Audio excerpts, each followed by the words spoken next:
Hello, kindergarten.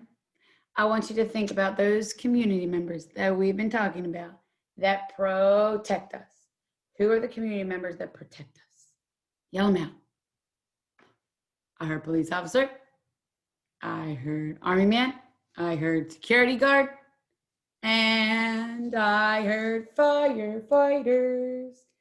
I have my favorite character, Mr. Curious George, here in the story Curious George and the Firefighters. This book has and the are two new sight words for the week. Curious George and the Firefighters. Let's see what kind of monkey business Curious George gets into in this story. Curious George and the Firefighters. There they are in their special uniforms. We learned the firefighters wear their special uniforms when we read that nonfiction Pebble Go. This is George. He was a good little monkey and always very curious. Today, George and his friend, the man with the yellow hat, joined Mrs. Gray and her class on their field trip to the fire station.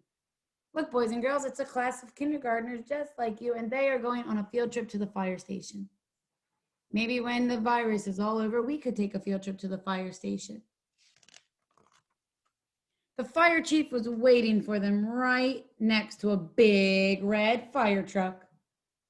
Welcome, he said, and he led everyone upstairs to begin the tour of the firehouse. There was a kitchen with a big table, and there were snacks for everyone. The fire chief told them all about being a firefighter. George tried hard to pay attention, but there were so many things for a little monkey to explore, like that shiny silver pole in the corner. Where did that pole go? George was very curious. I'm making a prediction. What's going to happen next? He wants to know where that pole goes. I think George is going to hop on that pole and slide. Looks like he's going to go down. Boys and girls, the fire chief is showing them beds. That's because firefighters have to sleep at the fire station in case they get a fire call. And the table and chairs are there because they also have to eat meals there in case the fire call happens. Why, there he goes. My prediction was right, boys and girls. He went on the fire pole and it went back downstairs to where they already were. There was a great big fire truck and there was a map of the city. And there was a whole wall full of coats and hats and big black boots. And you can see what Curious George is doing, boys and girls. George had an idea. First, he stepped into a pair of boots. Next, he picked out a helmet. And finally, George put on a jacket. He was a firefighter. Suddenly, ring, ring. Oh no, boys and girls, the fire alarm is going off. It's a fire call. Oh no, a fire truck and a map. Oh no, I think George is going to drive the fire truck by himself. I don't know if that's a very good idea, boys and girls. The firefighters all rushed in. Wait, this is not my helmet, said one.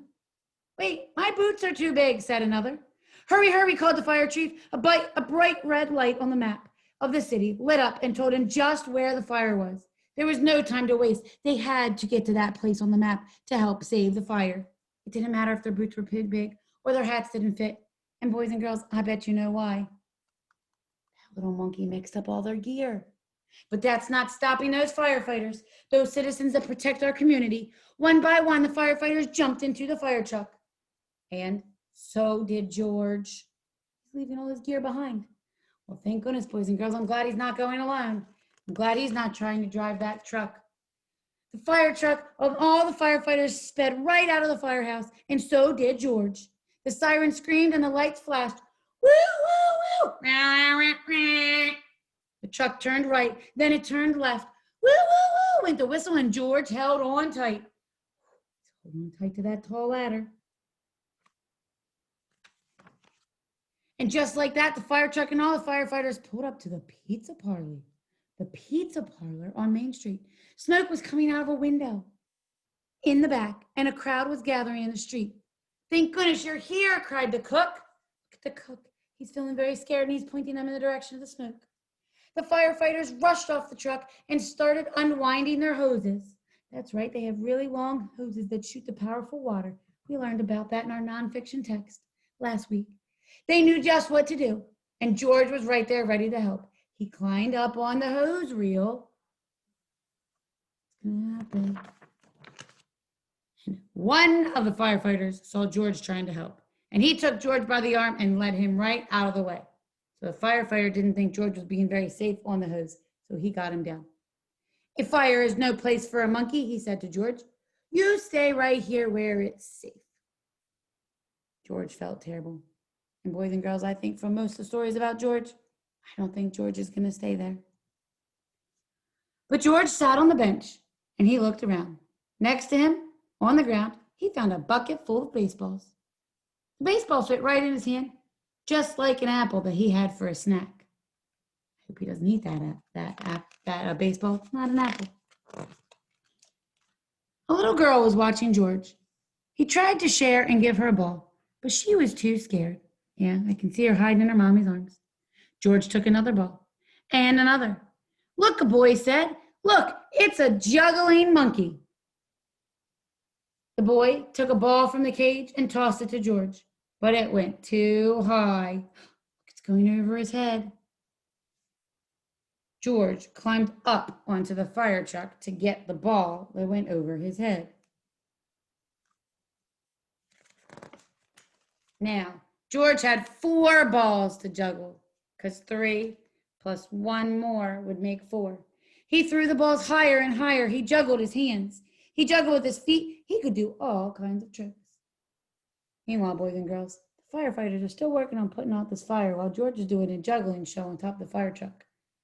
The boy threw another ball to George. George threw another ball back to the boy. The little girl reached down and picked up a ball too. Soon, all the children were throwing and catching the balls back and forth in the field. Looks like they're having fun. The fire chief came to tell everyone that the fire was out. Just then, the little girl laughed and said, Look, Mom, a fire monkey. Hey, called the fire chief.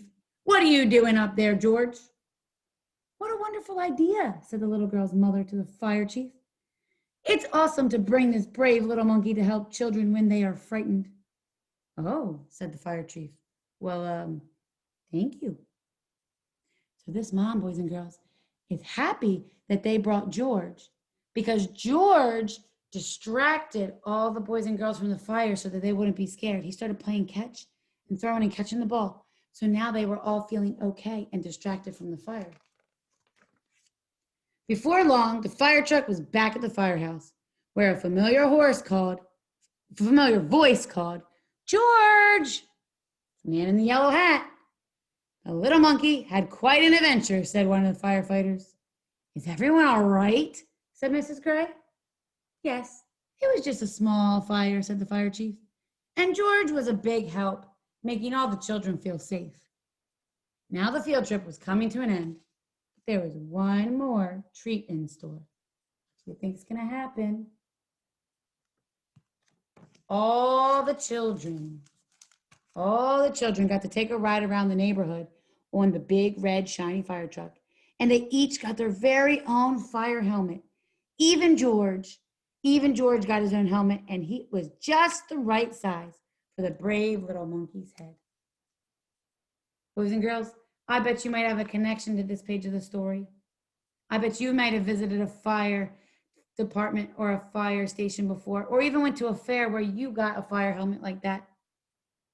I hope you enjoyed Curious George's story about him at the fire station and how he helped distract the children from being afraid from the fire. It's time for special areas. Off you go with your class of special areas. Be good, be a star student, and we'll see you back at closure.